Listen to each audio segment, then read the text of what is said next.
Well, we got another gem that has come to us by way of Sophie Cunningham's new podcast, Show Me Something. It's pretty clear. Every time one of these episodes drops, we better have our ears on because something's going to come out of it. Can I give you this scenario? Yeah.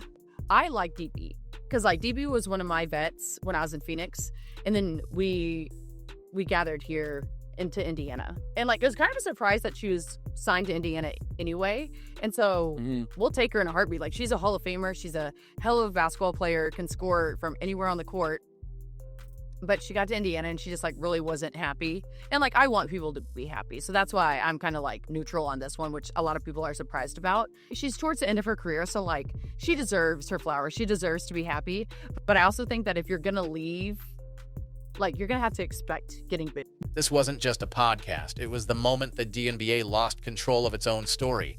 One unscripted conversation between Sophie Cunningham and her co-host detonated a media playbook that has quietly dictated what you're allowed to hear about the league and what you're not. And the fallout? It's not slowing down. What started as a casual chat about DeWanna Bonner's messy exit from Indiana has snowballed into something much bigger. The old media guard, ESPN, The Athletic, the insider class, they're not just annoyed, they're in full-blown panic mode. Feels like we're going into some repeat territory here, to be quite honest, but I'm not above, watching something again if I enjoyed it the first time around. Not to say many people enjoyed the DeWanna Bonner tenure with the Indiana Fever too much, but Sophie Cunningham did say something on her new podcast that is going to get people talking about the way Bonner exited the team. Did you see that when DB came back and played for us, that they got mad that our fan base was booing her? I don't believe in booing former players unless they left on some fuck you type shit. But if someone put in the work in the years, I don't know. I'm such a come on. DeWanna Bonner didn't just leave Indiana. She left in a way that had everyone whispering.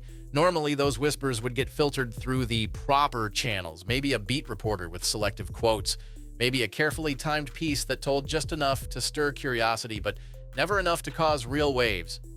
Not this time. Sophie went straight to the mic. No filters, no handlers, no press release. She said it herself. Bonner was unhappy, and while she respected her, there were things that could have been handled better. She didn't sugarcoat it, and she didn't ask permission to speak. That's the kind of honesty the WNBA has spent years training out of its players, and Sophie just shattered it in a single segment. I just think, and you know way better than me, but it just feels like people are jealous of this new little wave of They are, rookies. but I just hate that because this is what we've always wanted as a league. So who cares who gets the credit? And if you're smart, you're making money off of them. Yeah. You are literally making money from the viewership. And why bully the person who is not 100% responsible, but has a huge role in growing your sport? Dude, and it literally pisses me off when people are she's not the face of the league. Who would be? What? If you think this was just about drama, think again. The numbers tell the real story. Before her viral moment, Sophie had a respectable following, around 350,000 on Instagram, 200,000 on TikTok. After the infamous on-court dust-up, she blew past 1.6 million on TikTok and 1.1 million on Instagram almost overnight. That's more reach than many of the WNBA's so-called insider reporters combined, and she built it without ESPN's help. While the old guard was pretending Caitlin Clark's record-breaking nights weren't even worth a headline, Sophie was building a direct pipeline to fans who actually cared. There's really good, well-known people in our league. I'm not discrediting them. We have a lot of badasses in our league. Yeah. Hell yeah to that. I'm all for that. But when people try to argue that she's not the face of our league, Yeah. or if our league would be where we're at without her, you're dumb as shit. Yeah. You're literally dumb. Then came the nuclear moment. Sophie looked straight into the camera and called Clark's critics dumb as hell. No diplomatic phrasing, no friendly dodge, just raw truth. And here's why it hit harder than anyone expected, because she was saying what millions of fans were already thinking. She wasn't just defending Clark's game, She was calling out a toxic undercurrent in the league, the jealousy, the targeted physical play, the cheap shots and flagrant fouls that keep getting waved off by referees, the way league officials have allowed the biggest star in WNBA history to get roughed up with no protection, even as she fills arenas and shatters TV ratings. To Sophie, this wasn't just basketball. It was a sign of exactly what's broken. And she dared to say it out loud. The league's response? Fines. A warning shot meant to remind her who's in charge. But that only amplified the story, because now fans knew she wasn't just talking big, she was taking heat for telling the truth. But she got to Indiana and she just like really wasn't happy. And like I want people to be happy. So that's why I'm kind of like neutral on this one, which a lot of people are surprised about. She's towards the end of her career, so like she deserves her flowers. She deserves to be happy.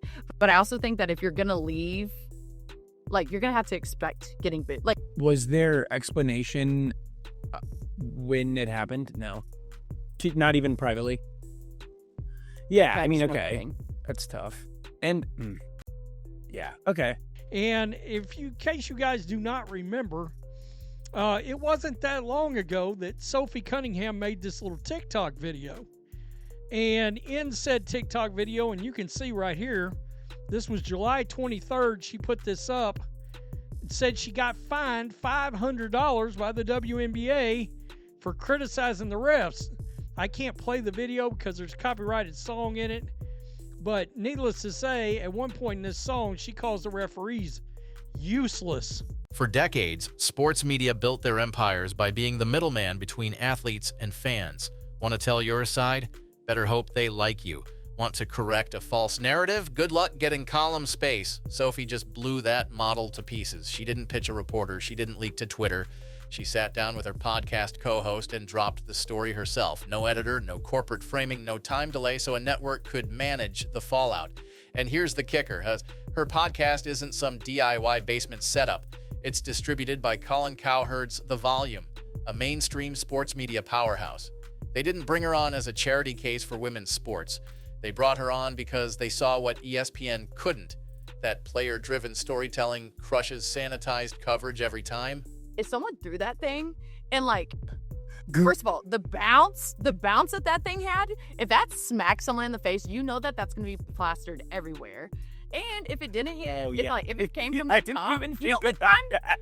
Dude, I'm thinking about like, if it gets, like, I just know how things go viral now. And I just know if that thing like even came from like the rafters or bounced and just slapped me right in the face, that would be what I'd be known for life. As if the podcast wasn't enough, Sophie found herself in another viral moment, and not the good kind. After criticizing the bizarre and disrespectful trend of fans throwing adult toys onto the court during games, she nearly got hit by one herself. The irony was brutal. One of the few players openly demanding more respect and safety in the WNBA became a target for the exact thing she was calling out. That clip only underscored the deeper issue. The league can't even guarantee basic safety for its athletes, let alone protect its biggest star from targeted hits.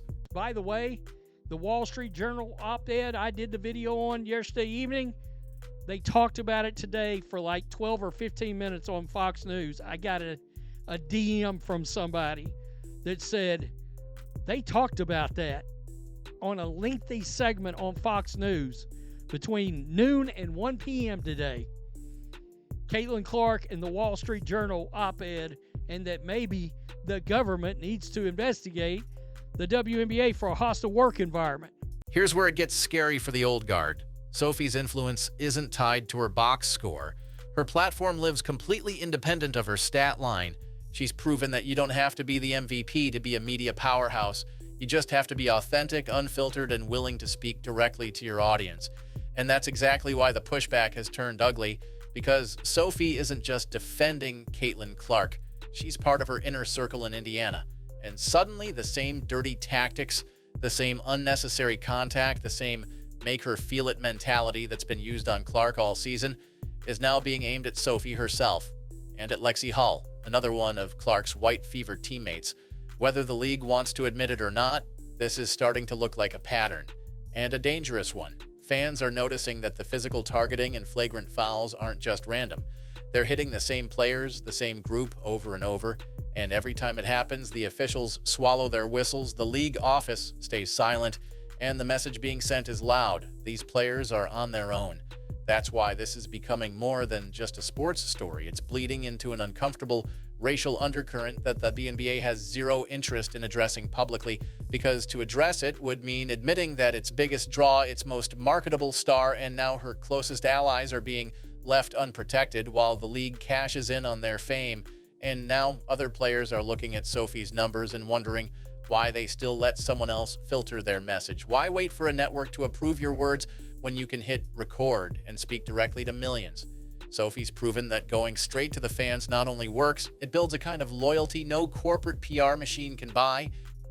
But she talked about the officiating, and boom, they nailed her again. Now, is it uncommon for coaches or players to get fined in a professional league when talking about officiating? No, that's not uncommon. However, when your league is looking worse than the NFL on officiating, you know what you might ought to do? Sit down in the corner and shut the bleep up.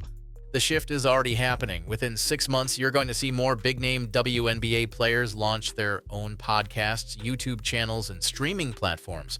They've seen the blueprint, and they know it works. This isn't just about Sophie Cunningham or Caitlin Clark. This is about the end of the WNBA's gatekeeper era. For years, the league and its media partners controlled the story.